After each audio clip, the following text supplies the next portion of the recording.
మనం లైనింగ్ బ్లౌజ్ని కట్ చేసేటప్పుడు ఫస్ట్ అయితే లైనింగ్ని కట్ చేస్తాం కదా, తర్వాత ఈ లైనింగ్ని బేస్ చేసుకొని మెయిన్ క్లాత్ ఎలా కట్ చేసుకోవాలి అనేది ఇప్పుడు చూద్దాం. చూడండి, ఫస్ట్ అయితే మనం మెయిన్ క్లాత్కి డిజైన్ ఎలా వచ్చింది అనేది ఒకసారి చెక్ చేసుకొని ఈ విధంగా ఫోల్డ్ చేసుకోవాలి. అంటే ఫోల్డింగ్ వచ్చేసి మన వైపు ఉండాలి, ఓపెన్స్ వచ్చేసి మనకు ఆపోజిట్లో ఉండాలి.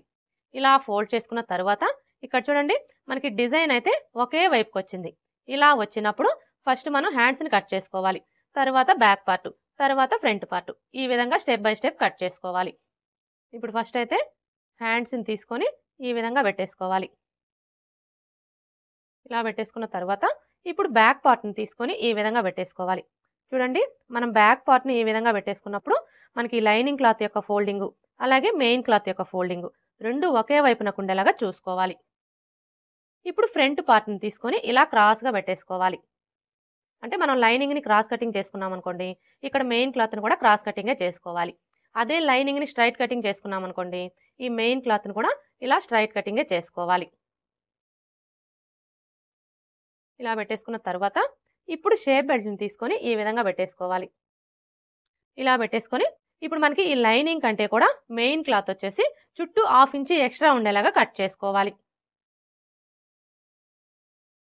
కరెక్ట్గా మాత్రం కట్ చేయొద్దండి, ఈ విధంగా చుట్టూ 1/2 ఇంచ్ ఎక్స్ట్రా ఉండేలాగా కట్ చేసుకోండి.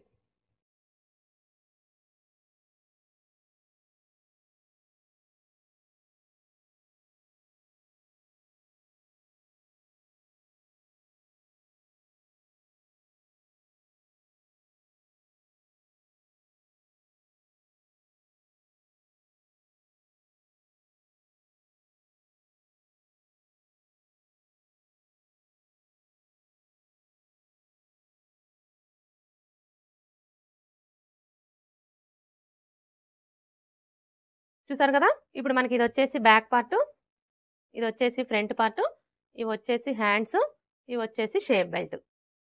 ఓకే ఫ్రెండ్స్, ఈ వీడియో కనుక మీకు నచ్చినట్లయితే లైక్ చేయండి, షేర్ చేయండి, అలాగే సబ్స్క్రైబ్ చేసుకోండి. Thanks for watching.